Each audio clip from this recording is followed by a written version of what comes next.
I knew this book was going to be 5 stars by the time I got to chapter 6. So let me tell you about Conform.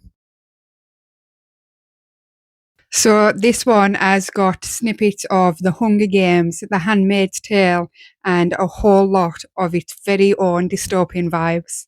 Set thousands of years after the downfall of civilization and the world as we know it, it is now split into minor defects, major defects, the elite, and the illum, and people are judged on their ability to conform. So, set in a new world after the downfall of civilization as we know it, the ilum and the elite are trying to create the perfect race by breeding out all the defects of humans.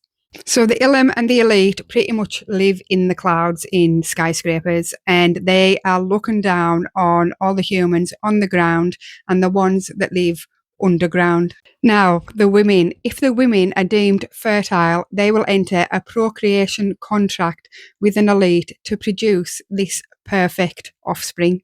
So once the offspring is born and they are deemed elite, the woman can then go on to procreate in another contract with another male.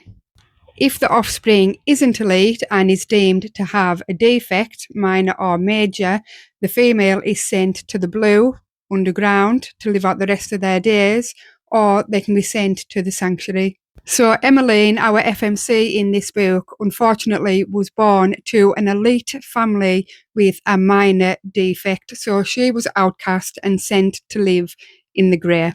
So Emmeline, everybody else in the grey and anybody else in blue living underground have a mind chip implanted in their wrist, and this ensures that Ilum can pretty much follow everything that they do. They can control what they eat, they can control what supplements they need, and they can see where civilization are at all times.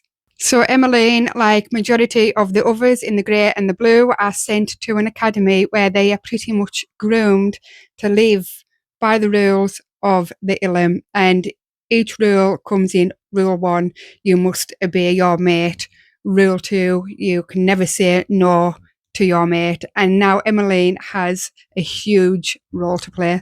So once Emmeline is deemed fertile, she can now be mated, and she is mated to an illum.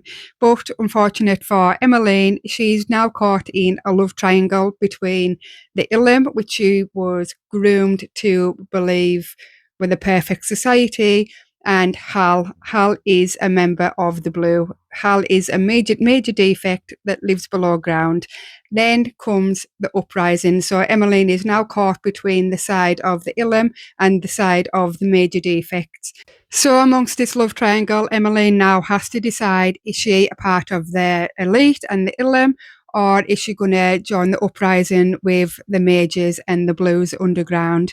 And that's all I'm going to say. But seriously, I knew this was going to be 5-star within the first 6 chapters. And there is another book out, and I believe it's out in February. And there is also a prequel, which is called Beneath, which is going to be about the blues and underground. And I think it's going to be set maybe a couple 100 years before. So I cannot wait for that. And actually, I would sell my left leg to see this book on screen.